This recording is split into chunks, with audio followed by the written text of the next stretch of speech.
The drug companies that were seeking to sell Redox also got a turn to speak. 40% of patients... They presented data showing that some patients lost a lot of weight and argued that for society as a whole, obesity was more harmful than any side effects. Eventually, the 11 committee members had to come up with a recommendation, which the FDA could either accept or ignore. The FDA sided with Wyeth. People at the company were jubilant. Leo Luttwak was devastated. I thought it was wrong that the company was allowed to have a second chance at the advisory committee. I thought there were wrong decisions made. I started feeling enough heat to make me recognize that my opinions were not only not respected, but they would be disregarded and pushed out of the picture. The number of people hired at the agency to protect, to analyze data on drug safety is criminal.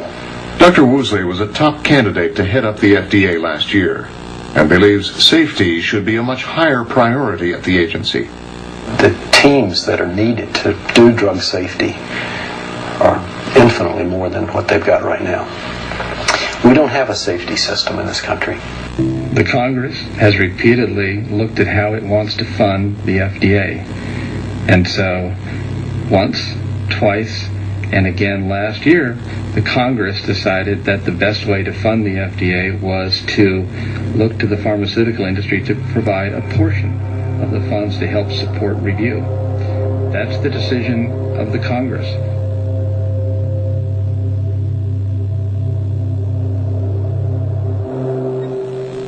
Another alarming issue is meat safety. We all trust our lives to the USDA and meat production companies to keep us safe from E. coli and Salmonella, deadly bacteria. In the early 1990s, a deadly outbreak of E. coli at Jack in the Box killed a dozen or more people, including several children. This forced the USDA to reevaluate its inspection practices. What was found was that in 1993, the USDA was still using meat inspection procedures haven't been updated since 1906. This means the meat you were eating was determined safe by using the poke and sniff method. How was it to happen? The beef industry lobby, that's how. Thus, the USDA imposed stricter biological testing regulations.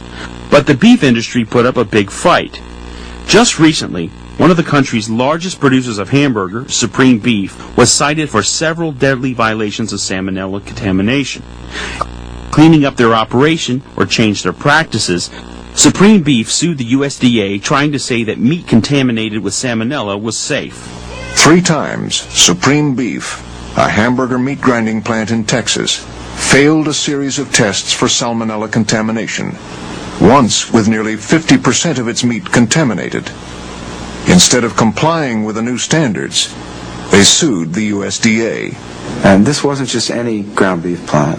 This was a ground beef plant that was supplying as much as 45% of the meat for the National School Lunch Program. I mean, this meat was going to be sold and served to kids.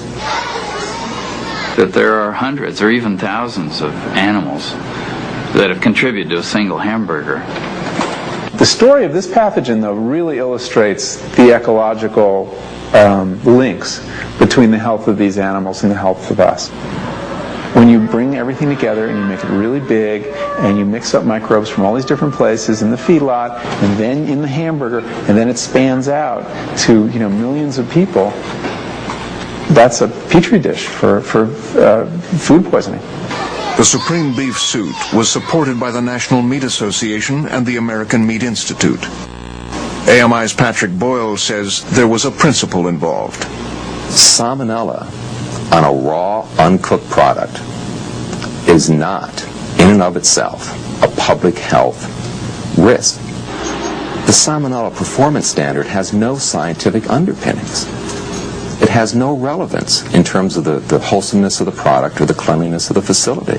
I really don't understand about Patrick Boyle's argument is that 95 to 98% of the plants tested for salmonella passed on the first test. Everybody in the industry passed this test. Why is Patrick Boyle defending the bottom dwellers who would take no steps to meet a standard that wasn't very high. Why is he defending them? If your goal is to, as you said, to improve the quality and the safety of the meat, why fight this case? The goal is to produce safe product in clean facilities. We do that. What the court concluded is that just because you have salmonella in raw, uncooked ground beef in no way suggests, as a raw, uncooked product, that it's adulterated or that the plant that's producing it is insanitary. But the new testing system also revealed new problems. As the regulations went into effect, the amount of contaminated meat that had to be recalled rose dramatically.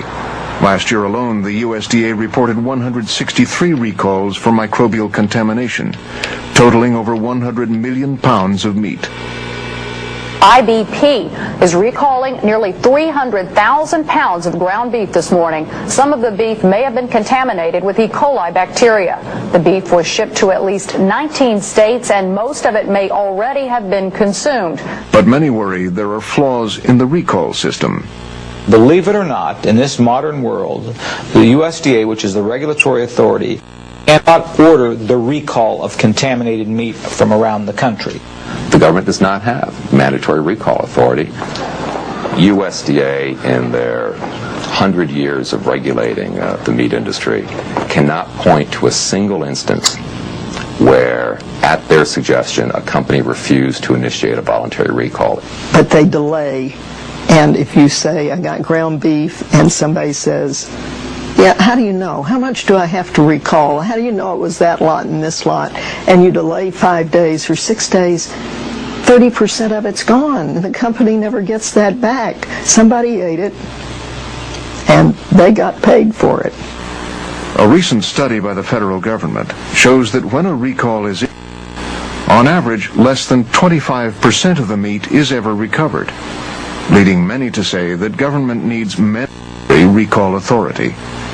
In most cases, the food industry will do it because the USDA will go to a press release and saying this product is contaminated with E. coli or salmonella and we want it back, and then the companies will act as fast as they can to do that. Because if they don't, they're nuts. They face bankruptcy, total liability.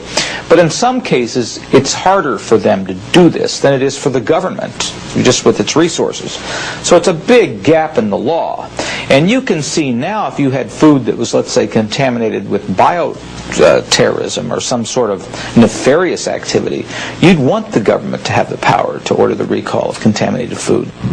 One of the technologies the industry is pushing is irradiation.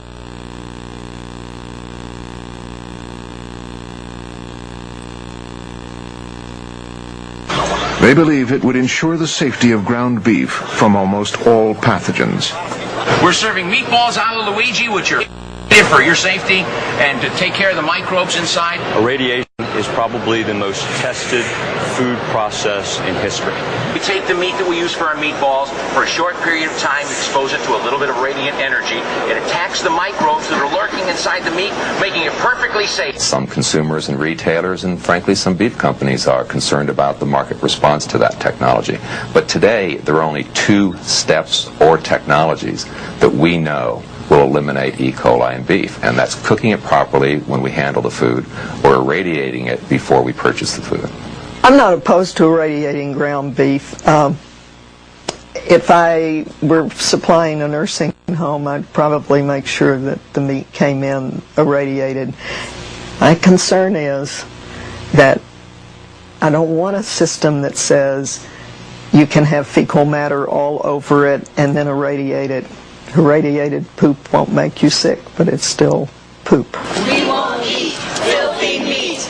We won't eat filthy meat. In December, the Fifth Circuit Court of Appeals ruled in favor of Supreme Beef, saying the USDA could not shut down a plant solely based on the salmonella tests. Test the meat or we won't eat. This last week, the Fifth Circuit Court of Appeals gutted the nation's meat safety laws like a slaughterhouse guts a steer. Test and tell! Test and tell! The Fifth Circuit Court's ruling, I just think, pounded another nail into my son's coffin in its ruling supporting the industry's lawsuit against the United States Department of Agriculture. It basically states that it's okay to ship the public salmonella-laced burgers.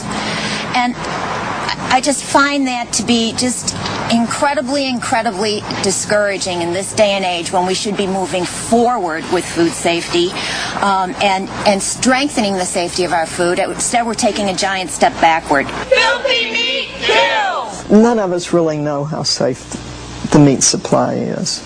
We do know that there's still 76 million cases of foodborne illness every year, 325,000 hospitalizations, and 5,000 deaths. So the meat supply may be safer than it was 10 years ago, but it sure isn't safe enough. Now, what happens to the rest of the animal parts and remains that we don't eat?